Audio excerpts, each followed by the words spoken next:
ये भगवान शिव की कथा भी कह रही है।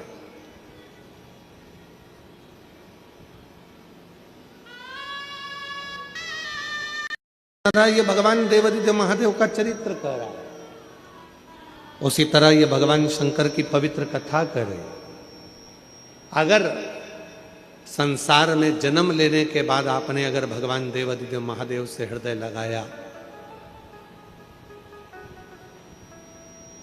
भगवान शिव से यदि आपने दिल लगा लिया, तो ये निश्चित है कि फिर संसार सागर में उलझना नहीं पड़ेगा, वो सुलझा कर अपनी ओर आसक्त कर लेगा, अपनी ओर कर लेगा। और कोई पिछले जन्म के अच्छे कर्म मुझे बाबा तेरा साथ मिला, कोई पिछले जन्म के अच्छे कर्म मुझे बाबा तेरा साथ मिला। जहाँ सारी दुनिया झुकती है, जहाँ सारी दुनिया झुकती है, मुझे वो आली दरबार मिला, दरबार मिला। कोई पिछले जन्म के अच्छे कर्म मुझे बाबा तेरा साथ मिला, कोई पिछले जन्म के अच्छे कर्म मुझे बाबा तेरा साथ मिला, कोई पिछले जन्म के अच्छे कर्म मुझे बाबा तेरा साथ मिला, कोई पिछले जन्म के अच्छे कर्म मुझे बाबा तेरा साथ मिला। कोई पूर्व का अच्छा कर्म होगा, कोई पिछले जन्म का। ये जितने यजमान परिवार यहाँ बैठे हैं, श्रीमती सरोज रिंगरी जी, भूपेंद्र रिंगरी जी, सरपंच नगपुरा के ओमेश्वर यादव जी हैं, सरपंच संघ महाध्यक्ष श्रीमती प्रेमलता यादव जी हैं, श्रीमती जूही संजय चौबे जी हैं, संयोजका प्रिया साहू जी हैं नगपुरा से। इन सभी को मैं इसलिए साधुवाद दूं कि कहीं ना कहीं कोई आपके पूर्वजों का, आपके माता पिता की कोई अच्छाई रही होगी, कोई पुण्याई रही होगी, आपके दादा परदादा की कोई पुण्याई रही होगी, जो आप यजमान पद ग्रहण कर कर इतने शिव भक्तों को कथा का रसतत्व ग्रहण करा रहे। ये कोई पुण्याई है, ये कोई पूर्व का किया हुआ अच्छा भाव हमारे जीवन में रहा होगा, जो आप और हम इस पवित्र शिव महापुराण की कथा का लाभ ले रहे हैं। एक क्षण की भी यदि शिव महापुराण की कथा हमने हमारी जिंदगी में उतारी है, तो उसका फल जरूर मिलता है, उसका लाभ जरूर मिलता है। और जिस भाव से आप श्रवण करने के लिए बैठे हो, सबका अपना अपना एक उद्देश्य है कथा को सुनने का।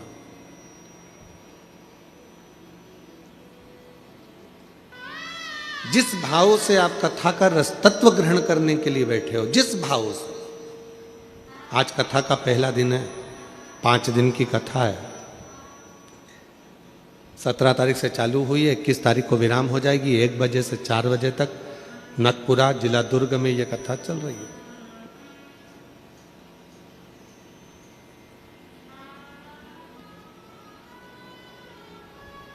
जिस भाव से आप श्रवण करने के लिए बैठे हो, जो तुम्हारी कामना है, जिस कामना से आप भगवान देवादिदेव महादेव की कथा को सुनने के लिए बैठे हो, बाबा वो कामना पूर्ण जरूर करेगा। बस उसमें सबसे ज्यादा जरूरी है आपका विश्वास, आपका भरोसा, आपका समर्पण।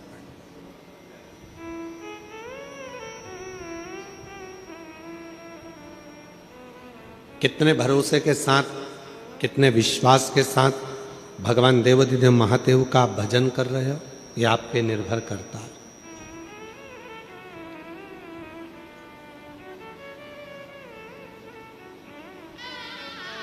किसी ने पूछा कि शिव महापुराण की कथा में जाकर क्यों बैठना चाहिए। अपने क्षेत्र में अगर शिव महापुराण की कथा हो रही हो, तो अपने क्षेत्र में आकर उस कथा का रसतत्व ग्रहण क्यों करना चाहिए? किस लिए? रेडियम किस किस ने देखा है? गाड़ी पे चिपका रहता है। हाथ उठाओ जरा जल्दी से। सबने देखा है रेडियम गाड़ी पे चिपका रहता है। ऐसे रेडियम नहीं चमकता, पर जैसे ही थोड़ा सा भी प्रकाश उस रेडियम पर पड़ा और वो रेडियम जम के बोलो चमकता। रेडियम ऐसे नहीं चमकेगा। रेडियम पर प्रकाश पड़ा और वो रेडियम चमका। रेडियम पर थोड़ा सा प्रकाश आया और वो रेडियम चमका। रेडियम ऐसे चमकने वाला नहीं।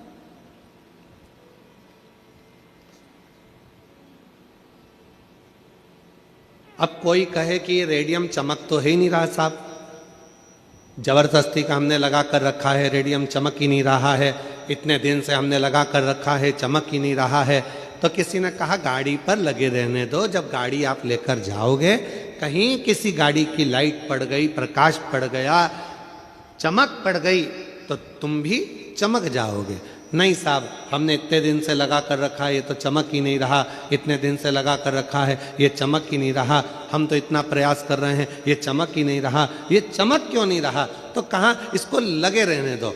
कई लोग कहते हैं हम कथा में जाकर क्यों बैठे, शिव महापुराण की कथा क्यों सुने, हम मंदिर में जाकर एक लोटा जल क्यों चढ़ाएं, हम शंकर जी के मंदिर क्यों जाएं, हम शिवालय में क्यों जाएं, हम शंकर के देवालय क्यों जाएं, हम शंकर जी के मंदिर में इतने समय से जल चढ़ा रहे हैं, हम शिव जी के मंदिर में 3 महीने से जल चढ़ा रहे हैं, हम शंकर जी की कथा इतने समय से सुन रहे हैं, हम भगवान शंकर की कथा इतने दिनों से धारण कर रहे हैं, क्यों फिर भी हमारा भाग्य नहीं चमक रहा? ध्यान देना, शिव महापुराण की कथा पंडाल में जाकर जब आप सुनते हो, समझ लो कि पंडाल की रज, भूमि की मिट्टी जब आपके शरीर से लगती है, समझ लेना कि रेडियम आप पर चिपक गया और एक ना एक दिन फिर शंकर की चमक आपको चमका कर ही रहती है। शिव की चमक चमका कर रहेगी। एक पत्र है, अच्छा है।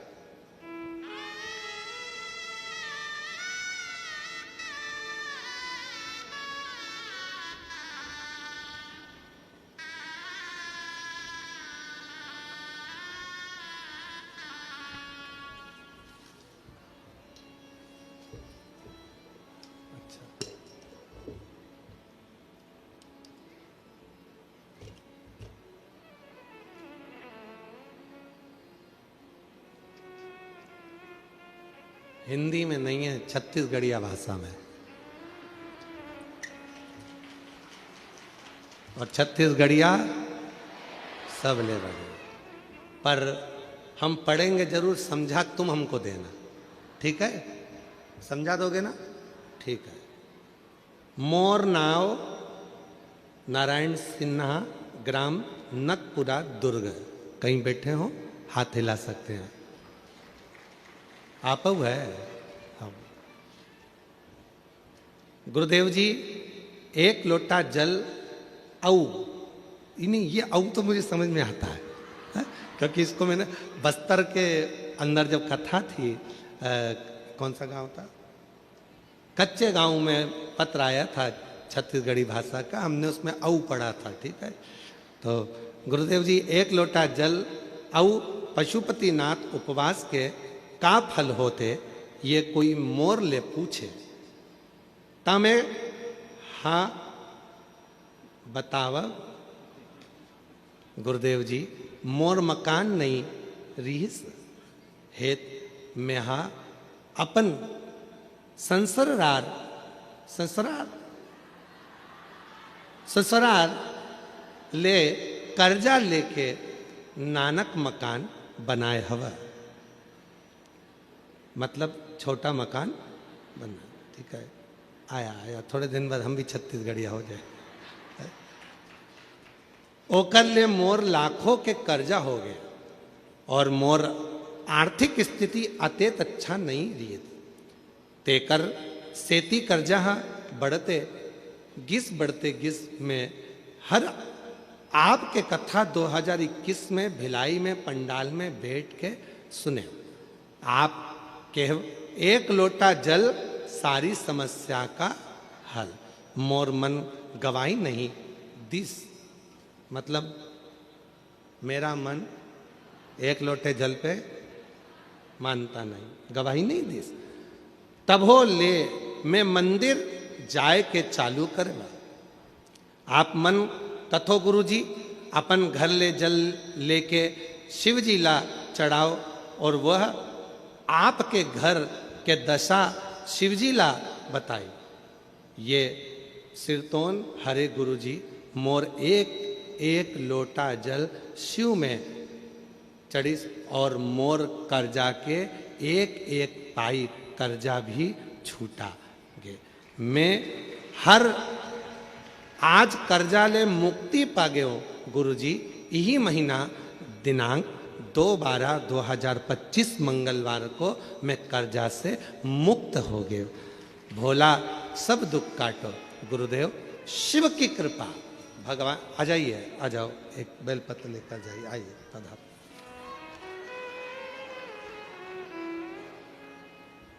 अब अभी कथा क्या चल रही थी कि रेडियम लगा है, चमकेगा कब? बोलो चमके जब उस पे प्रकाश पड़ेगा।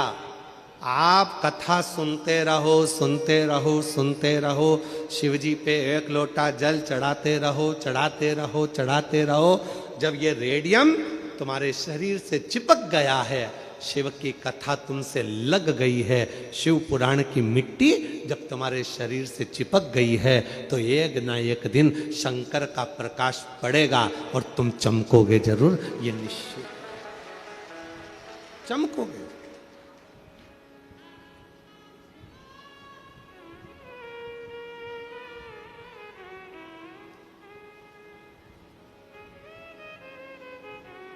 आप शिव के उस भजन में डूबोगे जरूर।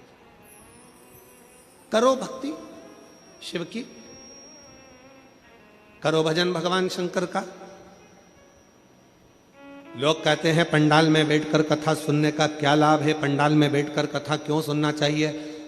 क्यों शिव महापुराण की कथा को सुनने के लिए लोग पंडाल के अंदर जाकर बैठते हैं? उसका कारण केवल इतना सा है कि वो मिट्टी नहीं, उस रज को वो अपने शरीर में लगाकर बाबा के प्रकाश का इंतजार करते हैं। और जिस दिन शिव की कृपा दृष्टि का प्रकाश हम पर पड़ता है, उस दिन हमारी जिंदगी चमकना प्रारंभ हो जाती है, चमकना प्रारंभ। और जो जैसी भावना लाया वो वैसा ही फल पाया। जो जैसी भावना लाया, पीछे वाले भी दोनों हाथों से बड़े भाव के साथ बोलते हो, फल पाया। नहीं खाली उसे लौटाया वो मन ही मन हर्षाया।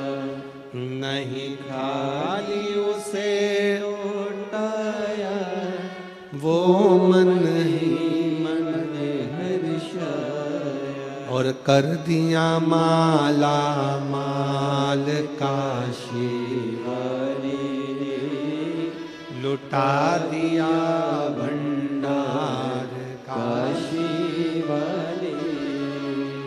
कर दिया माला माल काशी वाले से, लुटा दिया भंडार काशी वाले।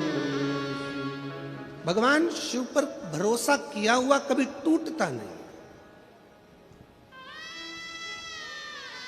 ये साधारण रिश्ते टूट सकते हैं, ये साधारण संबंध टूट सकते हैं, पर भगवान देवाधिदेव महादेव पर करा हुआ भरोसा कभी टूटता नहीं। शिव पर करा हुआ विश्वास, भगवान शंकर पर करा हुआ भरोसा, भगवान शिव पर करा हुआ दृढ़ विश्वास कभी टूटता नहीं है। आप किस भाव से आयो, क्यों कथा सुनने आयो, किस लिए आयो, भगवान शंकर से क्या कहने के लिए आयो, शिव महापुराण की कथा को क्यों धारण करने के लिए आयो, क्या भगवान से विनती करने के लिए आयो? 5 दिन बैठकर रहकर कथा का रसतत्व आप ग्रहण कर रहे हो, और बाबा से क्या विनय करने के लिए आए हो, यह आप पर निर्भर करता है। शिव क्या देंगे, कैसे देंगे, कब देंगे, ये उन पर निर्भर करता है।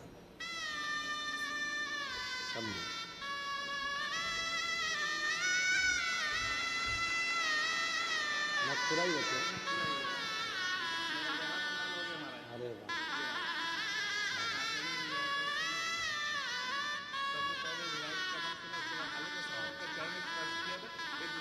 बाबा की भैया कह रहे हैं कि कर्जा बहुत ज़्यादा था, चुकाना मुश्किल था, पर मैंने भी भिलाई की कथा में जाकर बाबा से विनती कर दी थी कि 11 पंडाल में बैठकर कथा सुनूंगा, बस मेहनत भी खूब करूंगा, तो मेरा पूरा कर्जा जो लाखों में है वो चुकवा दे। और आज बाबा ने पूरा कर्जा चुकवा दिया और ये 11वां पंडाल की कथा चल रही है। ये शिव है, ये शंकर। इसी को ओघड़दानी, इसी को शंभू कहते, इसी को त्रिकालदर्शी कहते। कितना विश्वास है आपका शिव पर, यह आप पर निर्भर करता है। 5 दिन में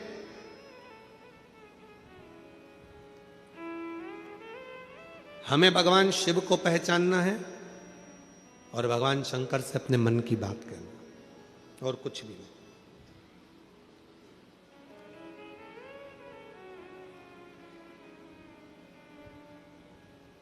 और जो रात्रि को रुकने वाले हैं उनसे निवेदन करूंगा कि पंडाल में जब आप सोते हैं, रहते हैं, पूर्ण सुरक्षा के साथ में रहें और साथ में भगवान देव अधिदेव महादेव की अविरल भक्ति करते रहें। अविरल भक्ति,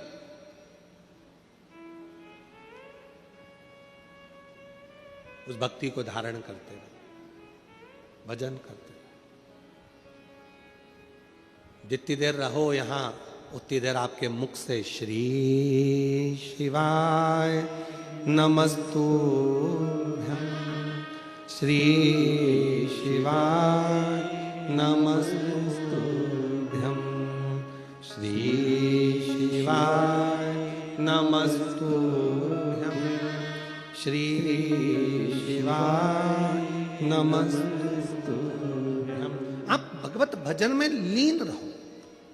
आए हो बाबा के दरवाजे पर भगवान से प्रार्थना करने के लिए, ऐसा कोई स्थान मत छोड़ो जिस स्थान पर बैठकर हम भगवत नाम ना लें।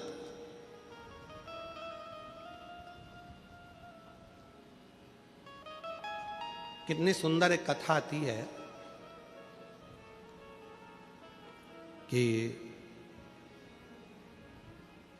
देवता और असुरों ने मिलकर समुद्र का मंथन किया। शिव महापुराण का ये बड़ा सुंदर चरित्र है। मंथन किया, और केवल देवता और असुर मंथन नहीं कर रहे हैं। शिव महापुराण ये भी कहती है कि अपने घर में रहकर कुछ देर रात्रि को जब विश्राम करा करो, विश्राम के समय पर थोड़ी देर विचारों का मंथन भी करा करो। आज के समय में लोग विचारों का मंथन नहीं करते, मोबाइल का मंथन करते रहते दिन भर बैठ के। रात को सोएंगे, पति अपना मोबाइल पकड़ा है, पत्नी अपना मोबाइल पकड़ी है, बेटे बेटी अपने मोबाइल पकड़े हुए हैं, और सोते सोते भी आखिरी में जब बहुत तेज नींद आने लगती है तब मोबाइल तो भी स्विच ऑफ करने से पहले, मतलब नेट बंद करने से पहले भी एक आध बार सोते सोते भी फिर उठा के देख ही लेते। वापिस रख दिया, सो रही है तो भी ध्यान में आया, वापिस देखती हूं मैसेज करा कि नहीं करा, फिर उठाया, फिर देखा, वापिस। अब कहां गया विचारों का मंथन?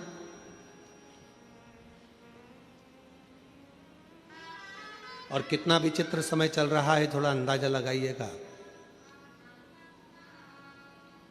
कितना विचित्र समय चल रहा है, जरा अंदाजा लगाइएगा आज का समय कितना विचित्र है। एक भाई बहन यदि अपना फोटो स्टेटस पे लगाते हैं तो उनको लिखना पड़ता है माय सिस्टर, मेरी बहन।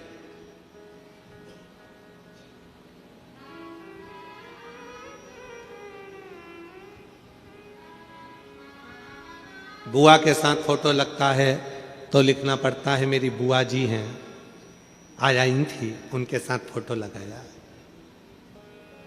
चाची जी के साथ मेरी आंटी हैं, उनके साथ फोटो लगाया। क्यों? क्योंकि आज के समय के व्यक्ति की दृष्टि और बुद्धि इतनी विचित्र होती चली जा रही है कि कोई भी अगर मोबाइल पर फोटो दिखता है तो उसकी तुरंत सोच और निगाह बदल जाती है और वो गलत सोचना प्रारंभ कर देता है। मतलब इतनी विचित्र बुद्धि लोगों की हो गई, इतनी विचित्र सोच हो गई। क्या संसार में कोई दूसरे रिश्ते नहीं रहे, कोई संबंध नहीं रहे? शिव महापुराण की कथा कथी है, भगवान देवादिदेव महादेव का चरित्र कथा है। मंथन हुआ, उस मंथन में हलाहल विष निकला। जरा संबंध देखिएगा, रिश्ता देखिएगा, कितना विचित्र कथा का वर्णन किया गया कि रात्रि को सोने से पहले मोबाइल का मंथन मत करिए, रात्रि को सोने से पहले मोबाइल को मत देखिए, रात्रि को सोने से पहले अपने विचारों का मंथन करिए। घर में क्या हुआ, बच्चों को कैसे पढ़ाना है, बच्चों की शिक्षा कैसे ग्रहण कराना है, कौन सी कोचिंग कराना है, कौन सी ट्यूशन देना है, कौन सी चिकित्सा कराना है। अगर भगवान ने हमको धन दिया है, पैसा दिया है, हमारे बच्चे अच्छे से पढ़ रहे हैं, तो अपने मोहल्ले में, अपनी कॉलोनी में, अपनी सोसाइटी में, अपने नगर में कोई बच्चा पढ़ने में कमज़ोर है तो उस बच्चे का शिक्षा अपने को कराना है। ये विचार, ये सोच, ये मंथन अपने अंदर होना चाहिए।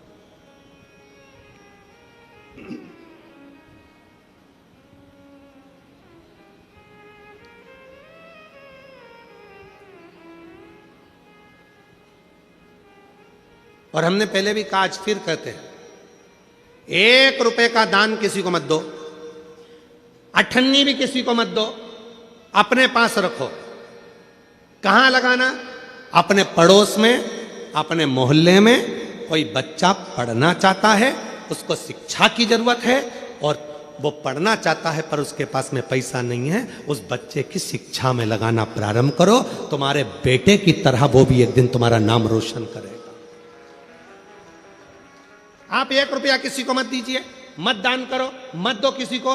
तुम्हारे मोहल्ले में, तुम्हारी कॉलोनी में, तुम्हारी सोसाइटी में, तुम्हारे पड़ोस में कोई बीमार पड़ा है, उसके पास में चिकित्सा का पैसा नहीं है, प्रयास करो कि तुम्हारे थोड़े से पैसे से उसका स्वास्थ्य ठीक हो जाए, उसको अच्छी चिकित्सा मिल जाए।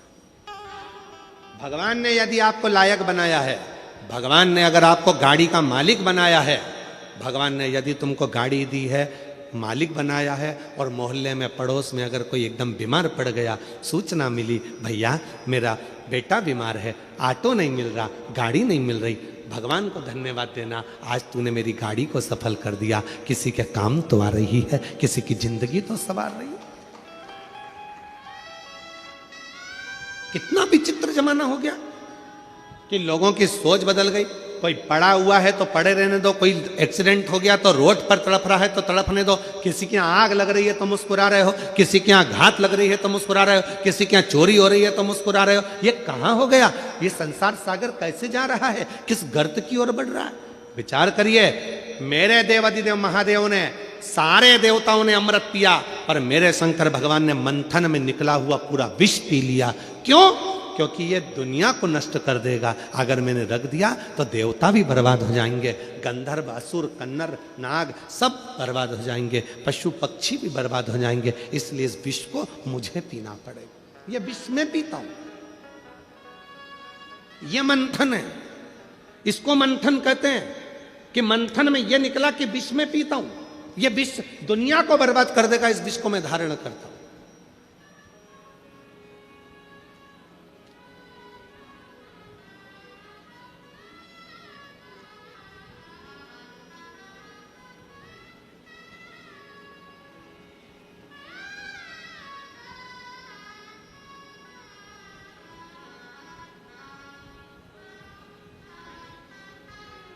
यदि बस्तर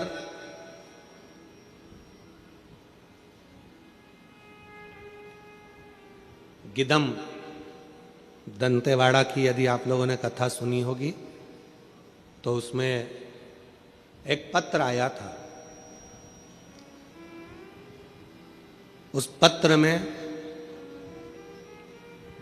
एक बहन जी ने पत्र लिखा था, उस पत्र में लिखा था कि हमारे दंतेवाड़ा क्षेत्र में, ये नक्सल प्रभावित क्षेत्र में, जहां पर लोगों के अंदर भय था, वहां पहली बार हर हर महादेव सुनने को मिल रहा है। ये शिव की कृपा। भय मुक्त कब हुए आप? जब आपके भीतर से भय चला गया।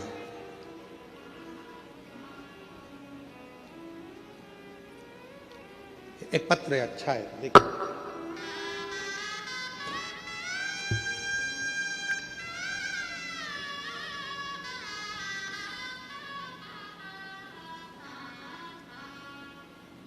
जब व्यक्ति हिम्मत करता है, जब व्यक्ति पूर्ण भरोसा कर लेता है, तो उसके साथ क्या होता है, ये पत्र बता रहा है। देखिएगा। मेरा नाम ओम प्रकाश गौतम है। मैं ग्राम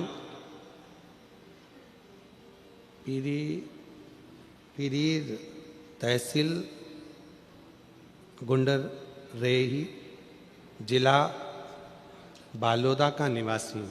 कहीं बैठे हो तो हाथ हिला सकते हैं। मेरा नाम ओम प्रकाश गौतम है और मैं ग्राम पीरीर तहसील गुंडरदेही जिला बालोद का निवासी हूँ। कहीं बैठ, आप ही हैं बेटा? हाथ हिला दो एक बार। आ जाइए, एक बेलपत्र लेकर जाना। आओ। मैं पिछले 7 सालों से प्राइवेट बैंक में कार्य कर रहा हूं और अच्छे ओहदे पर पहुंच गया हूं, लेकिन मन में कहीं ना कहीं लगता था, एक बात अंदर चुभती थी कि मेरी सरकारी नौकरी क्यों नहीं। 7 साल से प्राइवेट नौकरी प्राइवेट बैंक में कर रहा हूं और बहुत अच्छे ओहदे पर हूं, बहुत ऊंचाइयों पर हूं, फिर भी मन में चुभता था कि मेरी सरकारी नौकरी क्यों नहीं। तब पिछले साल से मेरे घर के लोगों ने कहा कि शिव महापुराण की कथा पर भरोसा कर और सरकारी नौकरी के लिए बैंक की फिर तैयारी। मां, इतने सालों से नौकरी कर रहा हूं और इतने सालों से सरकारी बैंक की परीक्षा दे रहा हूं, पर हो नहीं रहा, तो अब क्या हो जाएगा? तब मेरी मौसी ने कहा, अब तू एक काम कर, तैयारी तू कर और एक बार वो सीहोर वाला महाराज कथा कहता है तो उसके कथा के पंडाल में बैठ जा और वहां बैठकर कथा सुन। वहां की मिट्टी को सिर पर लगाना, प्रणाम करना और बाबा से विनती करना कि मेरा ये कार्य होना चाहिए। सीहोर वाला बाबा कहता है कि मेहनत 4 गुनी कर, रात दिन एक कर और पंडाल में बैठ के कथा सुन। गुरुदेव, मैंने अपने परिवार से कहकर भिलाई आ गया और भिलाई में मैंने कथा चल रही थी, दयाल सिंह जी कथा करा रहे थे, तब उस कथा में बैठकर मैंने बाबा से विनती करी, पूरी 1 साल मेहनत करी और आखिरी में एग्ज़ाम दिया और बाबा ने ऐसी कृपा कर दी कि आज मेरा सरकारी बैंक में सिलेक्शन हो गया। मैं बाबा को यहाँ प्रणाम करने के लिए, मैं शिव को नमन करने के लिए। लिख रहे हैं, मेरा विश्वास ऐसा नहीं था, मैं नहीं मानता था क्या पंडाल में बैठने से, कथा सुनने से क्या ये फल मिल सकता है, पर आज कहता हूं कि बाबा चमकाता है, किस्मत जरूर देता है, वो कमी नहीं। आ जाओ आ जाओ आ जाओ, दोनों आ जाओ। मैं बाबा को यहां धन्यवाद देने के लिए आया हूं।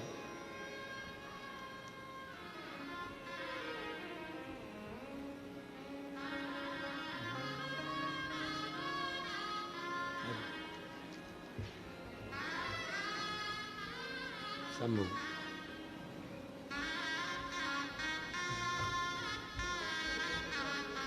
बधाई हो,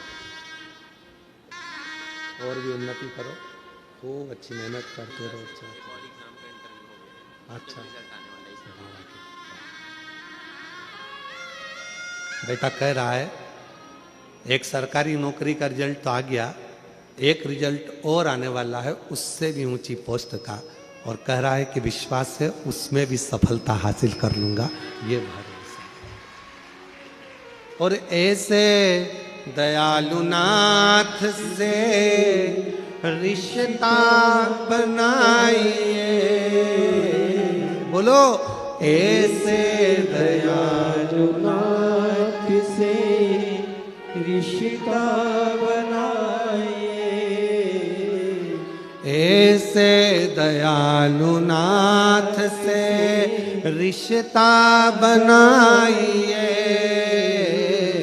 ऐसे दयालुनाथ से सब बोलिए, रिश्ता बनाइए।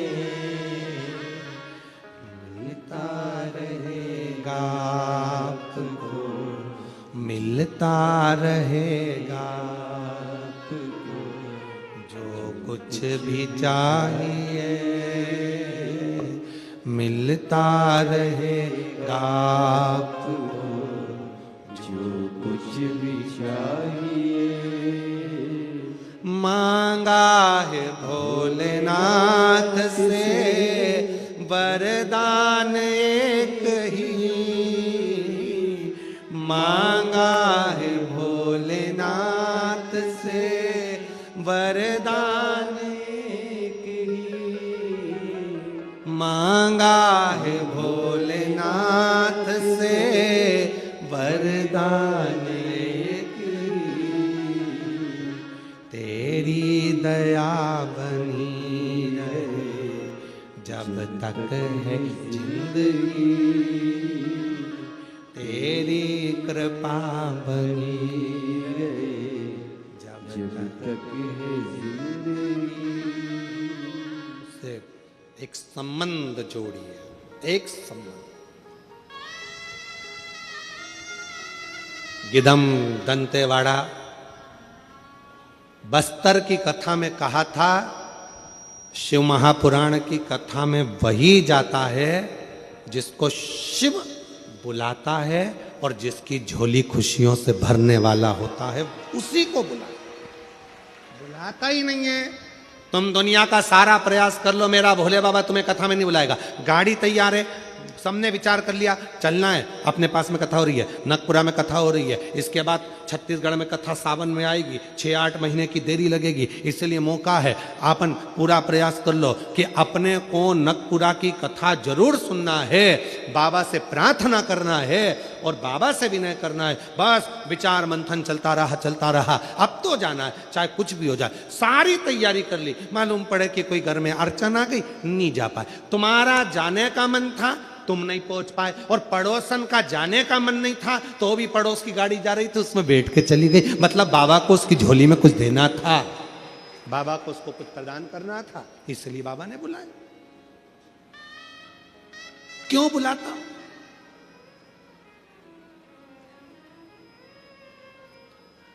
और ऐसे दयालुनाथ से,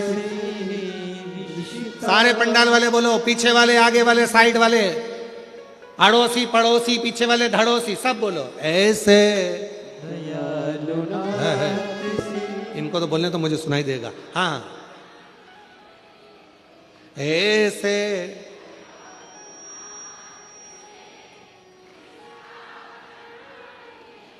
बहुत बढ़िया, अच्छी आवाज है, बाबा की कृपा है। मिलता रहेगा आपको जो कुछ भी चाहिए, ओ मिलता रहेगा आपको जो कुछ भी चाहिए। और ऐसा करिश्मा होगा जो हुआ कभी नहीं, ऐसा करिश्मा होगा जो हुआ कभी नहीं। वो हो सकता है जो कभी ना हुआ। एक पत्र है,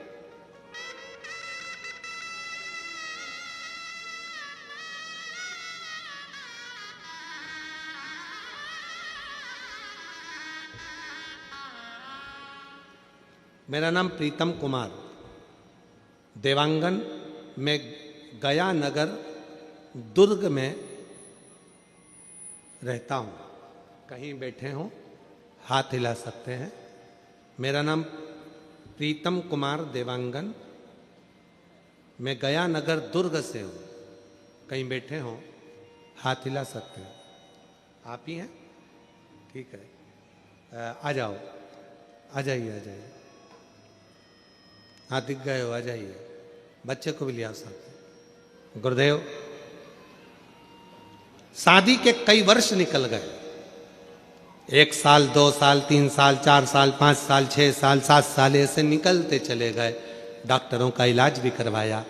जितनी बार डॉक्टर को दिखाया, सभी डॉक्टरों ने कहा कि संतान का सुख नहीं है, मां नहीं बन सकती, औलाद नहीं हो सकती। आखिरी में मन उदास हो गया। कई वर्ष निकलने पर जब भी वेद, डॉक्टर, गोदी भरवाना, झोली, बाबा सब करा, पर औलाद नहीं। तब एक पड़ोस की बहन जी ने कहा कि तुम पति पत्नी एक बार कथा में पंडाल में बैठकर कथा क्यों नहीं सुनते?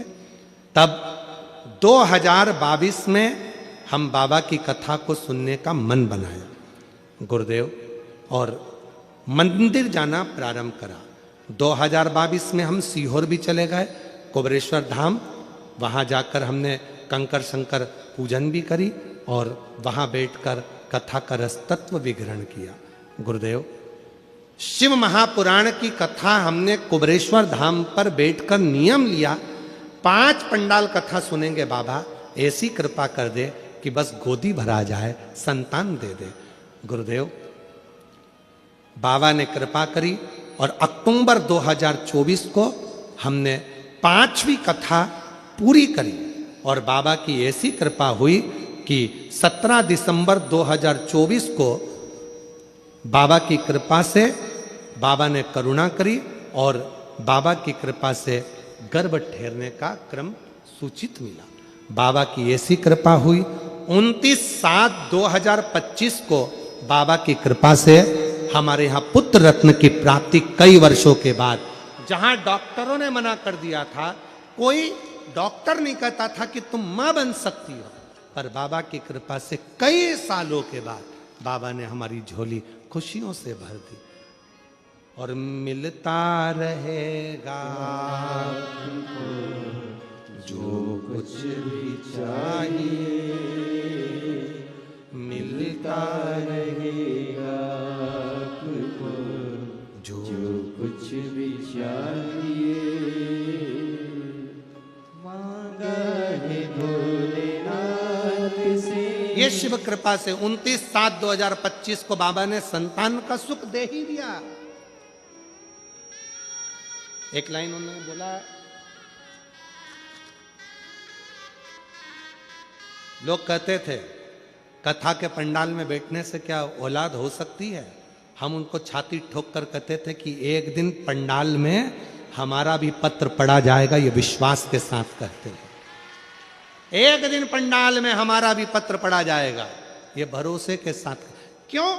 क्योंकि विश्वास कितना है आपका शिव के प्रति, शंकर के प्रति। आप कथा में बैठकर बाबा से अपने दिल की बात कह रहे हो, नहीं कह रहे हो, कथा सुन रहे हो, नहीं सुन रहे हो, ये आप पर निर्भर करता है। आप कितना भरोसा है, ये आप पर निर्भर। और ऐसा करिश्मा होगा जो हुआ कभी नहीं, ऐसा करिश्मा होगा जो हुआ कभी नहीं। मांगा है भोलेनाथ से वरदान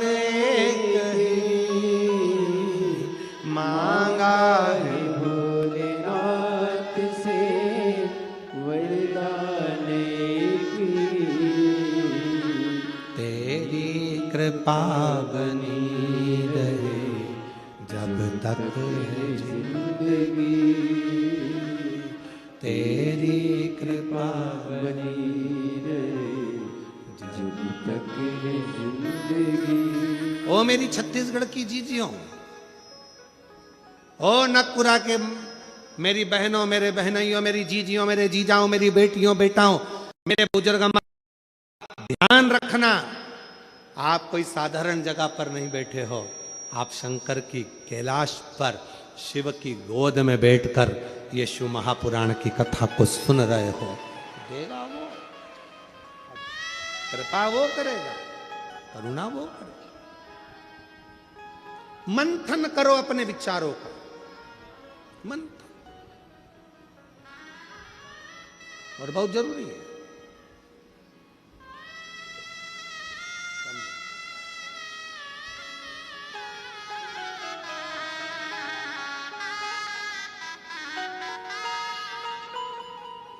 शंभो